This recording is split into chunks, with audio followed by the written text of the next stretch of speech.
This is Terrence Andre Banks with Information Age Financial Solutions, coming to you again about the retail sector. And just when I think things couldn't get any worse, apparently it's just starting. Came across this great article from Zero Hedge. It's just starting. Moody's warns a deluge of retail bankruptcies is coming. I'm going to leave a link in the description part of this video. Encourage you to take a look at it.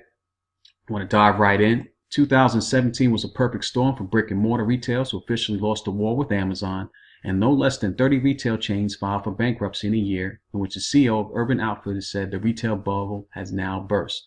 Again, here's a list of the stores here. Some of these might have heard when I've done some videos in the past.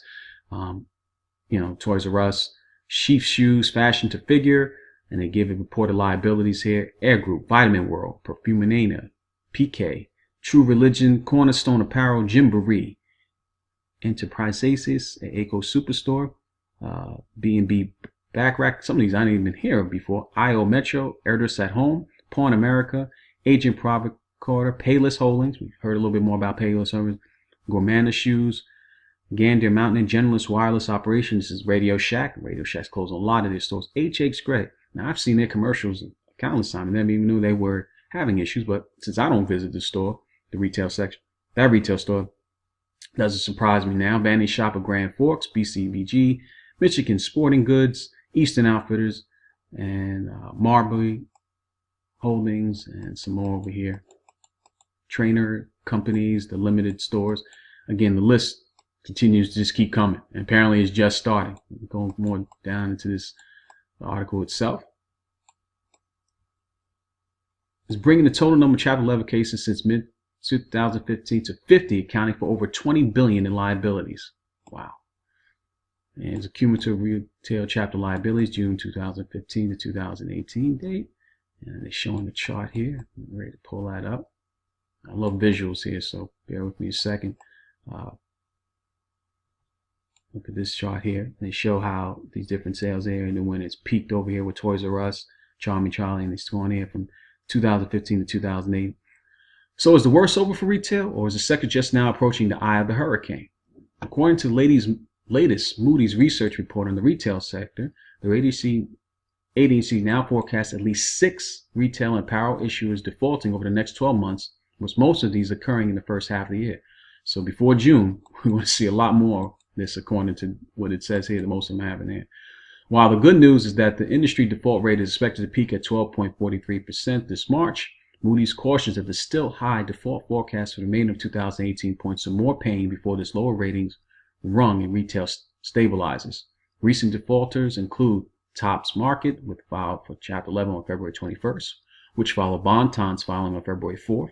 Charlotte Russe and Charming Charlie both default in December, and Claire's has hired restructuring advisors, which means it's only inevitable for that time to happen. Meanwhile, the Toys R Us bankruptcy in September is its overnight Chapter 7 liquidation has only added to pressures by accentuating potential pressures between vendors and the more stressed retailers, easing as it left some 33,000 employees without a job. That's a lot of people who are suffering. These are just, and that's where the human component comes in here. Without jobs, people don't feel a sense of belonging and not able to take care of their family. So, and retail makes up a large section of the economy. And that's why I'm created the channel, because of just everything that's changing, and we have to continue to be prepared and be vigilant in doing different things to keep moving on for the information age that we live in now. The problem is not only getting worse from there, and the rating agency expects upcoming maturities for distressed issuers will spike in 2019. Defaults are growing as many struggle with high leverage and challenging operating performance. Here goes the high leverage again. Debt, continually taking on debt. These challenges are compounded by the biggest risk mounting maturities, which spike in 2018. Overall, issuers in the CAA1 and lower group face $14.9 billion in public and private maturities during 2018 to 2020, as shown in Exhibit 1. We'll get right to it. The lion's share of these maturities, Exhibit 2, is attributable to just 5 years. All right. Zero Hedge has a lot of different advertisements, so it takes a little bit longer to scroll down. So it requires a little patience when you read it through it, but it's definitely worth your time to take a look at this article. And again, I'm going to leave the link for it in the description. Sears Holding Group's Neiman Marcus Group, Claire Stores, and again, the chart is coming up right here to show that. I always like visuals.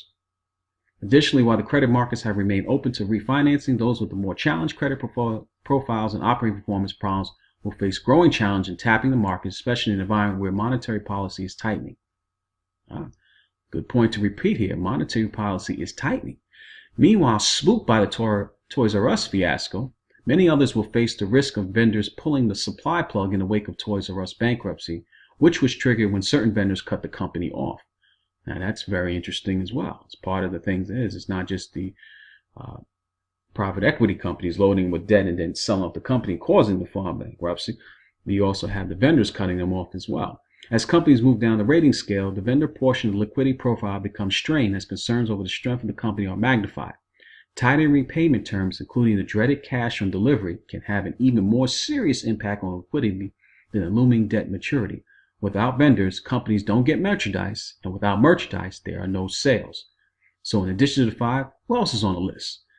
Many of the names on Moody's list, distress list, and those that filed for bankruptcy in the past 12 months were sponsored owned. It will hardly surprise anyone that many distressed retailers are highly leveraged again, following sponsor-led LBOs. High leverage has proved problematic for the retail industry due to industry inherent cyclicality and operating income challenges post-recession. Such pressures have been vastly aggravated in the past 10 years with the rapid rise of online competition, which has severely squeezed profit margins across the board. Again, I want to repeat this because it's worth saying that many of these places have already had an online presence.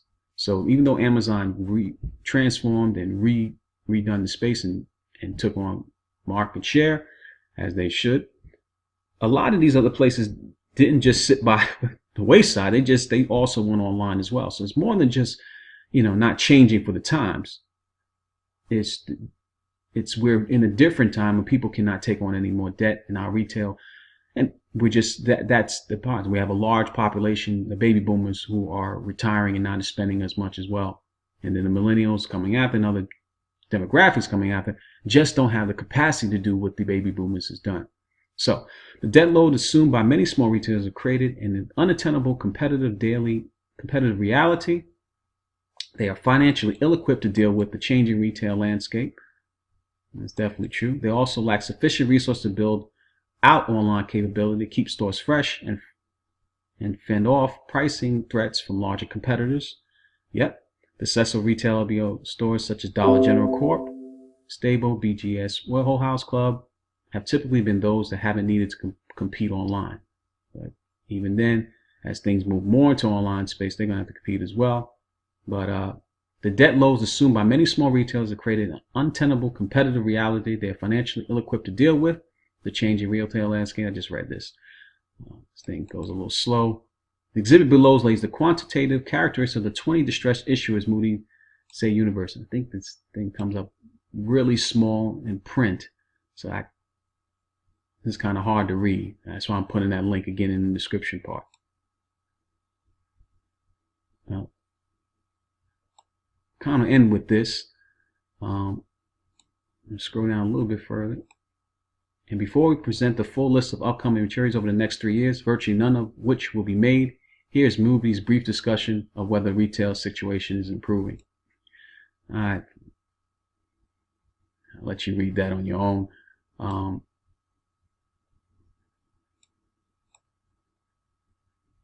One part I'm going to read of that part. This is a little lengthy here, but I'll read what they have highlighted. As the larger, better capitalized retailers continue to grow and prosper, the small, highly leveraged retailers are struggling harder to compete and survive. Okay, they get capital structure, liquidity here, capital spending advancement. When leverage remains stubbornly high and operating performance fails to keep pace, the capital structure is significantly weakened over time. Liquidity, this is the oil that keeps the engine running, and unfriendly, erroneous debt maturity schedule makes it difficult to keep the following, and we saw that with Toys R Us. Can create enough vendor concern to cause a bankruptcy due to a trade squeeze. They're using a little bit more of a technical jargon here. Again, I'm not going to bore you with that part of that. This list here is really important to see, and and you'll see that it's more than only, but it's never been worse. That was Moody's being diplomatic. The real answer is shown in the table below, which lists the full schedule of upcoming debt maturities by retail issue, is that unfortunately no. For most retailers, except a handful of very prominent online names, the situation is not only not improving, but it's never been worse. I'm gonna leave it with that. Take a look at this here. I'm leaving the link in the description. We're just getting started with this retail collapse. If this video has been any value to you, please leave some comments, subscribe to the channel, and until my next video, I'm out.